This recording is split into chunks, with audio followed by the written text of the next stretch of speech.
tentang sistem perencanaan pembangunan dan Undang-Undang Nomor 23 Tahun 2014 tentang pemerintah daerah. Percepatan pertumbuhan ekonomi dan peningkatan kualitas sumber daya masyarakat.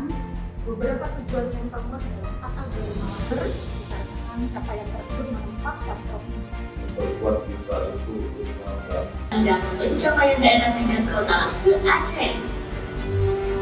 Terbaik 3, Kota Larsa.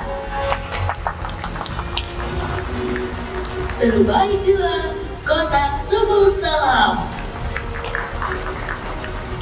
Dan terbaik 1, Kota Banda Aceh.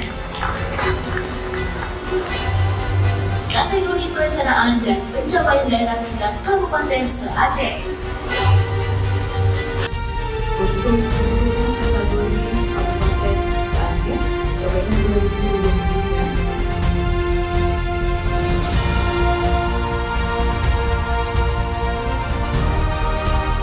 Terima kasih prestasi yang disampaikan yang didapatkan oleh pemerintah Kota Banda Aceh. Ini merupakan hasil kerjasama seluruh OPD dalam menyusun perencanaan.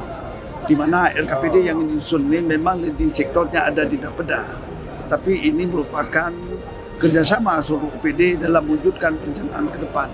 Mudah-mudahan dalam melaksanakan program pembangunan di Kota Banda Aceh itu sesuai dengan perencanaan dan sesuai dengan kebutuhan yang ada di Kota Banda Aceh sekarang.